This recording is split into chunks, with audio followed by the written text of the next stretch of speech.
ನೋಡಿ, ಒಂದು ಕಡೆ ಜಗತ್ತಿನ ಅತಿ ದೊಡ್ಡ ರಾಜಕೀಯ ಪಕ್ಷ ಇದೆ. ಇನ್ನೊಂದು ಕಡೆ ಕೇವಲ ಒಂದು ವಾರದಲ್ಲಿ ಹುಟ್ಕೊಂಡ ಒಂದು ಜಿರಳೆಯ ಮೀಮ್ ಪೇಜ್ ಇದೆ. ರೈಟ್. ಅದೇ ಕಾಕ್ರೋಚ್ ಜನತಾ ಪಾರ್ಟಿ ಅಥವಾ ಸಿಜೆಪಿ. ಹೌದು.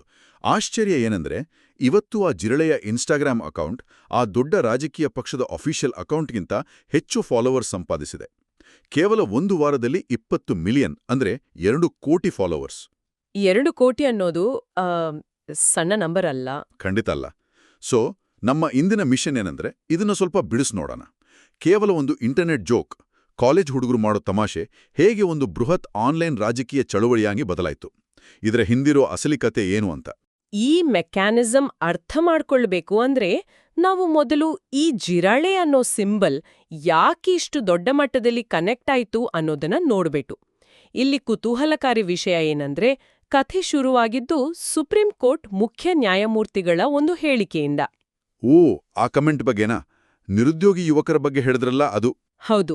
ವಿಚಾರಣೆ ನಡೆಯುವಾಗ ನಿರುದ್ಯೋಗಿ ಯುವಕರನ್ನು ಜಿರಳೆಗಳಿಗೆ ಹೋಲಿಸಿದ್ದಾರೆ ಅನ್ನೋ ಒಂದು ಮಾತು ಹೊರಬಿತ್ತು. ಆ ನಂತರ ಅವರು ಅದನ್ನ ಸ್ಪಷ್ಟಪಡಿಸಿದ್ರು, ತಾವು ಆ ಅರ್ಥದಲ್ಲಿ ಹೇಳಿಲ್ಲ ಅಂತ. ಆದ್ರೆ ಇಂಟರ್ನೆಟ್ ಜಗತ್ತಿಗೆ ಅಷ್ಟೊತ್ತಿಗಾಗ್ಲೇ ಒಂದು ಸ್ಪಾರ್ಕ್ ಸಿಕ್ಕಿ ಹೋಗಿತ್ತು. ರೈಟ್. ಅದು ಒಂಥರ ನಿರುದ್ಯೋಗ ಅನ್ನೋ ಗ್ಯಾಸ್ ಮೇಲೆ ಬೆಂಕಿ ಕಡ್ಡಿ ಗೀಚಿದ ಹಾಗಾಯಿತು.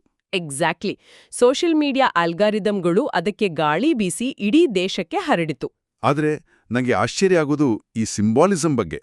ಏಕೆಂದ್ರೆ ಸಮಾಜದಲ್ಲಿ ಡಿಗ್ರಿ ಮುಗಿಸಿ ಕೆಲಸ ಸಿಗದೆ ಇಂಟರ್ವ್ಯೂಗಳಲ್ಲಿ ರಿಜೆಕ್ಟ್ ಆಗಿ ಕೂತಿರೋ ಯುವಕರಿಗೆ ತಾವು ಒಂದು ರೀತಿ ಸಮಾಜಕ್ಕೆ ಬೇಡವಾದ ಕೀಟಗಳಾಗಿದ್ದೀವಿ ಅನ್ನೋ ಫೀಲಿಂಗ್ ಇರುತ್ತೆ. ಹೌದು. ಅದೊಂದು ಡೀಪ್ ಆದ ಫ್ರಸ್ಟ್ರೇಷನ್. ಆ ಫ್ರಸ್ಟ್ರೇಷನ್ ಅನ್ನು ಅವರು ಈ ಜಿರಳೆಯ ಮೂಲಕ ಹೊರಹಾಕಿದ್ರು ಅನಿಸುತ್ತೆ. ಕಾಲೇಜಿನ ಬ್ಯಾಕ್ ಬೆಂಚರ್ಸ್ ಒಂದು ತಮಾಷೆ ಶುರು ಮಾಡಿ ಇಡೀ ಕಾಲೇಜಿನ ಎಲೆಕ್ಷನ್ ಟ್ರೆಂಡ್ ಬದಲಾಯಿಸ್ತಾರಲ್ಲ, ಆ ಥರ. ಯಾರು ನಮ್ಮನ್ನ ಕೀಳಾಗಿ ನೋಡ್ತಾರೋ ಅದೇ ಇಮೇಜನ್ನು ನಾವೇ ನಮ್ಮ ಐಡೆಂಟಿಟಿಯಾಗಿ ಮಾಡ್ಕೊಂಡ್ರೆ ಹೇಗಿರುತ್ತೆ ಅಂತ. ಅದನ್ನೇ ಇಂಗ್ಲಿಷ್ನಲ್ಲಿ ರೀಕ್ಲೇಮಿಂಗ್ ದ ಇನ್ಸಲ್ಟ್ ಅಂತಾರೆ. ಇಲ್ಲಿ ಜಿರಳೆ ಅನ್ನೋದು ಕೇವಲ ಒಂದು ಕೀಟ ಅಲ್ಲ, ಅದು ಸರ್ವೈವಲ್ ಅಥವಾ ಬದುಕುಳಿಯುವಿಕೆಯ ಸಂಕೇತ. ಸರ್ವೈವಲ್ ಅಂದ್ರೆ ನ್ಯೂಕ್ಲಿಯರ್ ಬ್ಲಾಸ್ಟ್ ಆದ್ರೂ ಜಿರಳೆ ಬದುಕಿರುತ್ತೆ ಅಂತಾರಲ್ಲ, ಹಾಗ? ಅದೇ ಪಾಯಿಂಟ್. ನಮ್ಗೆ ಕೆಲ್ಸ ಇಲ್ದಿರ್ಬೋದು, ಸಿಸ್ಟಮ್ ನಮ್ಮನ್ನ ತುಳಿಯುತ್ತಿರ್ಬೋದು, ಆದ್ರೆ ನಾವು ಬದುಕುಳಿಯುತ್ತೇವೆ ಅನ್ನೋ ಒಂದು ಡಾರ್ಕ್ ಕಾಮಿಡಿ ಮೆಸೇಜ್ ಇದ್ರಲ್ಲಿದೆ. ಸಾಂಪ್ರದಾಯಿಕ ರಾಜಕೀಯ ಭಾಷಣಗಳಿಗಿಂತ ಯುವಜನತೆಗೆ ಈ ವಿಡಂಬನಾತ್ಮಕ ಇಮೇಜ್ ತುಂಬಾ ಆಪ್ತವಾಗುತ್ತಿದೆ. ನಿಜ. ಬೋರಿಂಗ್ ಆದ ಉದ್ದುದ್ದ ಭಾಷಣ ಕೇಳೋದಕ್ಕಿಂತ ಈ ಮೀಮ್ಸ್ ತುಂಬಾ ಬೇಗ ಕನೆಕ್ಟ್ ಆಗುತ್ತೆ. ಆದ್ರೆ ಇಲ್ಲಿಯೇ ಇದು ತುಂಬಾನೇ ಇಂಟ್ರೆಸ್ಟಿಂಗ್ ಆಗೋದು. 20 ಮಿಲಿಯನ್ ಫಾಲೋವರ್ಸ್ ಸಂಪಾದಿಸೋದು ಸಣ್ಣ ವಿಷಯ ಅಲ್ಲ. ಇಷ್ಟು ದೊಡ್ಡ ಮಟ್ಟದಲ್ಲಿ ಬೆಳೆದಾಗ ಕಾಂಟ್ರವರ್ಸಿ ಶುರುವಾಗೋದು ಗ್ಯಾರಂಟಿ. ಹೌದು. ರಾತ್ರೋರಾತ್ರಿ ದೊಡ್ಡ ವಿವಾದ ಶುರುವಾಯ್ತು. ಡೇಟಾ ಬಗ್ಗೆ ಒಂದು ದೊಡ್ಡ ವಾದ ಶುರುವಾಯ್ತಲ್ಲ. ಕಾಕ್ರೋಚ್ ಪಾರ್ಟಿ ಆಡಳಿತ ಪಕ್ಷದ ಅಕೌಂಟ್ಗಳನ್ನ ಹಿಂದಕ್ಕಿದ್ದ ತಕ್ಷಣ ಬಿಜೆಪಿ ಮುಖಂಡರಾದ ತಜೀಂದರ್ ಬಗ್ಗಾ ಮತ್ತು ಪ್ರೀತಿ ಗಾಂಧಿಯವರು ಒಂದು ಗಂಭೀರವಾದ ಆರೋಪ ಮಾಡಿದ್ರು. ರೈಟ್. ಅವರು ಪಬ್ಲಿಕ್ ಆಗಿ ಬಿಡುಗಡೆ ಮಾಡಿದ ಒಂದು ಡೇಟಾ ರಿಪೋರ್ಟ್ ಬಗ್ಗೆ ನೀವು ಹೇಳ್ತಿರೋದು. ಎಕ್ಸಾಕ್ಟ್ಲಿ. ಆ ರಿಪೋರ್ಟ್ ಪ್ರಕಾರ ಈ ಸಿಜೆಪಿ ಪಾರ್ಟಿಯ 77% ಫಾಲೋವರ್ಸು ವಿದೇಶದವರು. ಅದರಲ್ಲಿ 49% ಪಾಕಿಸ್ತಾನದಿಂದ, 14% ಅಮೆರಿಕ ಮತ್ತೆ 14% ಬಾಂಗ್ಲಾದೇಶದಿಂದ ಬಂದಿದ್ದಾರೆ ಅಂತ. ಕೇವಲ 9% ಮಾತ್ರ ಭಾರತದವರು ಅಂತ ಅವರ ವಾದವಾಗಿತ್ತು. ಹೌದು. ಅಂದ್ರೆ ಭಾರತದ ನಿರುದ್ಯೋಗಿಗಳ ಧ್ವನಿ ಅಂತ ಏರ್ಕೊಳ್ತಿರುವ ಅಕೌಂಟ್ ಹಿಂದೆ ಇರೋದು ಪಾಕಿಸ್ತಾನಿ ಬಾಟ್ಗಳು ಅನ್ನೋದು ಅವರ ಆರೋಪ.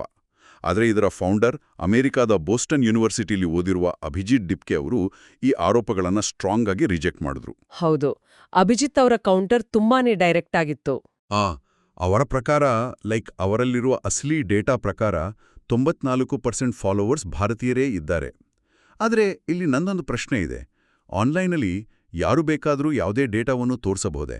ಈ ಥರ್ಡ್ ಪಾರ್ಟಿ ಆ್ಯಪ್ಗಳ ಡೇಟಾ ಎಲ್ಲಿಂದ ಬಂತು? ಹೌದು. ಇದು ತುಂಬಾನೇ ಇಂಪಾರ್ಟೆಂಟ್ ಪಾಯಿಂಟ್.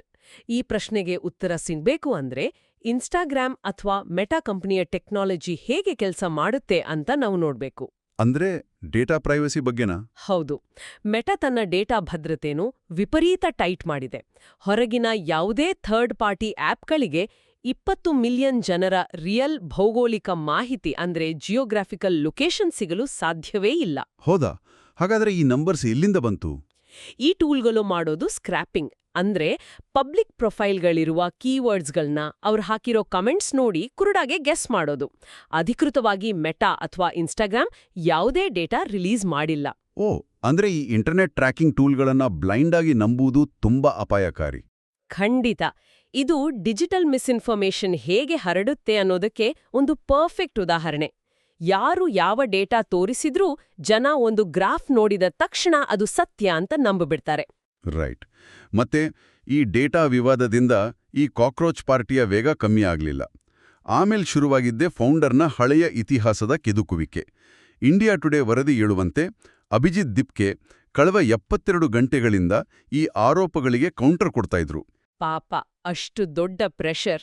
ಇದನ್ನ ನಾವು ವಿಶಾಲ ದೃಷ್ಟಿಕೋನದಿಂದ ನೋಡಿದ್ರೆ ರಾಜಕೀಯದಲ್ಲಿ ಇದು ಕಾಮನ್.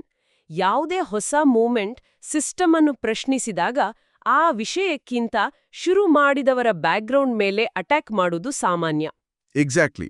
ಅಭಿಜಿತ್ ಹಿಂದೆ ಆಮ್ ಆದ್ಮಿ ಪಾರ್ಟಿ ಅಂದ್ರೆ ಎಎಪಿ ಜೊತೆ ಗುರುತಿಸ್ಕೊಂಡಿದ್ರು ಅನ್ನೋದು ಒಂದು ಪಾಯಿಂಟ್.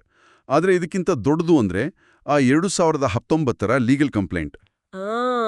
ಅದೇ 2019ರಲ್ಲಿ ಅಂದ್ರೆ ಕಾಶ್ಮೀರದಲ್ಲಿ 370ನೇ ವಿಧಿ ರದ್ದತಿ ಆದ ಸಮಯದಲ್ಲಿ ಆದ ಘಟನೆ ಅದು. ಹೌದು, ಎಲ್ಲರೂ ಅಂದ್ರೆ ಲೀಗಲ್ ರೈಟ್ಸ್ ಅಬ್ಸರ್ವೇಟರಿ ಅನ್ನೋ ಸಂಸ್ಥೆ ಇವರ ವಿರುದ್ಧ ದೂರು ನೀಡಿತ್ತು.